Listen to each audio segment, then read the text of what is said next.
Hey everybody, KMO here, and I've got a comment that I want to read, not necessarily because I'm going to spend the rest of the video responding to it, but I just think it needs to be acknowledged, and it's something I've been chatting about with various AIs recently.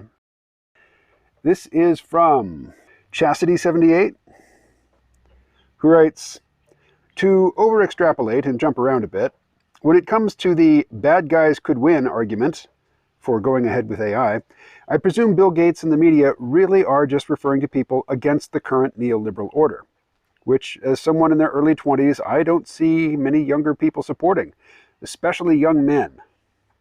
They usually align to some extreme, though I could see this going away with age. However, that is the demographic that is really computer programming oriented and would guide the progress of AI. So far, the only way to really keep them in line with the neoliberal order is Silicon Valley's hiring of ethics committees and bureaucratic oversight. But, as that graph suggests, and here's the graph, and as you mentioned, even with excessive hardware demands, programmers could turn to a torrent kind of decentralized programming. So I could definitely see why Gates is in the let her rip camp. It's the most game theory sound way forward for most parties." And I'm assuming it's a he, was not the only person to mention game theory in relation to let her rip. Like, there is just no motivation for, people playing out the various scenarios to sit on your hands when other people are moving forward. Given the first mover advantage, given the amounts of money at play. But I just want to say, I have been spending a lot of time recently with Pi. Pi is the most advanced chatbot I've ever encountered in terms of really seeming to understand what you're talking about. Like, it is exceptionally good at understanding your argument and then paraphrasing it back to you. It's amazing in that respect. And I conducted I've done hours of conversation with Pi, but I read both sides of the conversation for a piece. It was about a half-hour piece before I sped up Pi's responses, because it wanted to speak faster than me, even though I was, reading both parts.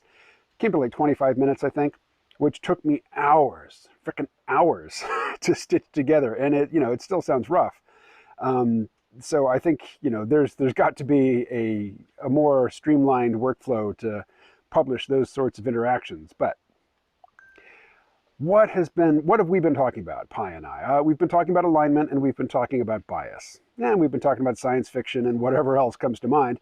And, I tend to gravitate to the anti-SJW libertarian grump, in these conversations, which is not the whole of my personality. And it's not even, a worldview that I'm fully committed to. It's just that Pi or Bard or Bing or ChatGPT or any of the other, chatbots attached to large language models coming out of Silicon Valley, they're all so freaking woke. They're all just, spouting woke shibboleths that, to get the conversation, just to carry it forward, we tend to polarize, and it takes the woke side, and I take the anti-woke side. And the last thing I want to be really is anti-woke, because then you're allowing yourself to be defined by the thing that you oppose, which is gross. But in relation to, the bad guys being the non-capitalists, or, even the just the authoritarian capitalists from the other, the other superpower, the other pole. Yeah, I agree. I mean, this is something I've been talking about with ChatGPT today, as I've been trying to get it to write a blog post for me. I think I've probably written more than 2,000 or 3,000 words in an effort, talking to different AIs in an effort to try to get them to write me a 1,500-word blog post. And I easily could have written it, myself in the time that I've spent trying to get an AI to write it for me, which of course is hilariously perverse. But one of the watchwords, one of the shibboleths that I get again and again mostly from Pi, because it's mostly Pi I've been talking to, is the value of diversity. We need diversity, in tech. Well, what sort of diversity? Certainly not ideological diversity, because there are whole mobs and just, algorithmic, not algorithms run by machines, but algorithms run by groups of humans, just programs that humans run to isolate and punish people who speak, using the non-approved terms, or who entertain forbidden concepts. We talked about James Damore quite a bit this morning. So, the idea that Silicon Valley welcomes ideological diversity, that is so false as to be just on its face offensive, just offensive to the truth, that anybody could utter that. And even if that somebody is an AI. And, the large language models, this is another problem with them. They don't care about the truth. They simply have no value whatsoever for it. They have no use for it. It doesn't register to them as something that they need to be concerned with. They provide you with an answer. If the answer is correct, well, good for you. But if the answer is total bullshit, but it panders to your prejudices or to your ideology, or if it just sounds congruent with, what you put in, the large language model has done its job. Mission accomplished. Oh, here comes my limpy cat. Hey, buddy. Yeah. That's Bitcoin. We don't know what happened to his foot, and I don't have money to take him to the vet. But he's been on 3 legs for, I don't know, weeks. He just doesn't seem to be healing. Oh, anyway, AI. All right. Also, equity, equality. The pressure is on for Google and for Microsoft and OpenAI and all these companies, Apple, Adobe, not to mention the Chinese ones, to get in here fast, to move quickly and to implement and to embed these AI chatbot interfaces into everything, because there's so much money to be made. But if you're a corporation and you are trying to maximize your profits, you are pushing the pedal to the metal in the service of the concentration of wealth, which is to say, maximizing material inequality. And so all of this bullshit, fucking bullshit, about welcoming diversity, fuck that shit. That is all just a smokescreen to cover up the fact that these entities, these large, complex organisms, these big corporations with their human components and their computer components, their physical components, their software components, their legal components, these are all just big machines working against equality, working against material prosperity for everybody. Now, their rejoinder is, hey, by making myself a multi-gazillionaire, I'm also creating technology which will provide benefits to everybody. And to some extent, that's true, but it's a smokescreen, and it is a moral dodge.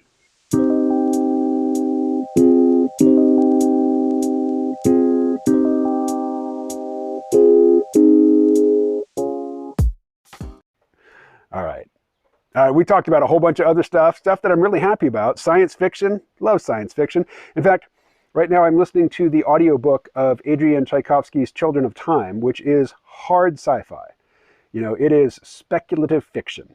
I would say at its best, but I haven't finished the book. I'm not even far enough into it to say at its best, but it's full-on hard SF. And I just finished, and the whole skiffy SF distinction, when I explain it to people, it sounds like I'm saying, oh, most sci-fi is just this fluffy bullshit, that doesn't really have any speculative merit to it. And yeah, that's true, but it doesn't mean I don't like it, because the thing that I read before this, the 2 books that I listened to, audiobooks that I listened to before this, were both by a guy named, his pen name is Randy Darren.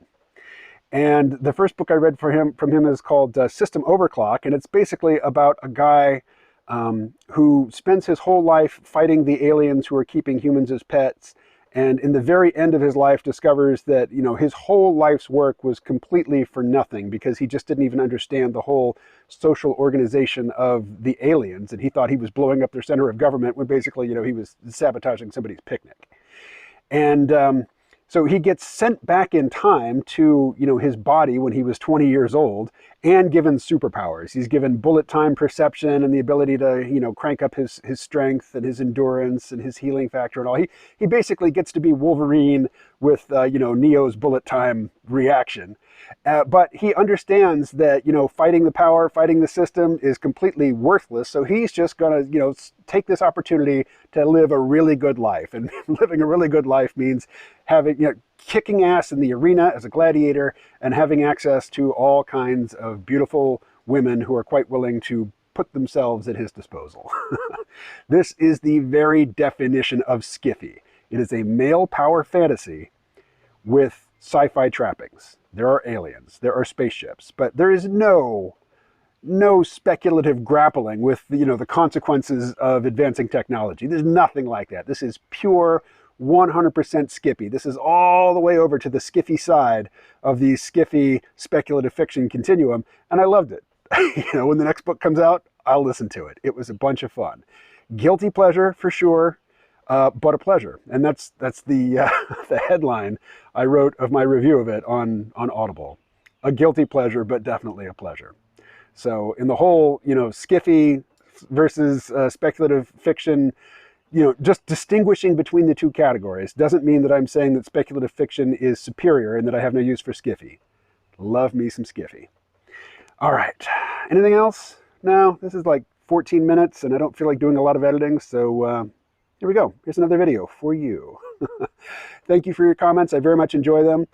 Here on screen, this is the number of subscribers I have right now. It is somewhat less than 2,000. And at the current rate that I'm going, like 20 a month, it's going to be a while before I hit that 2,000 mark. Not that it makes any difference. I mean, I get to monetize at 1,000.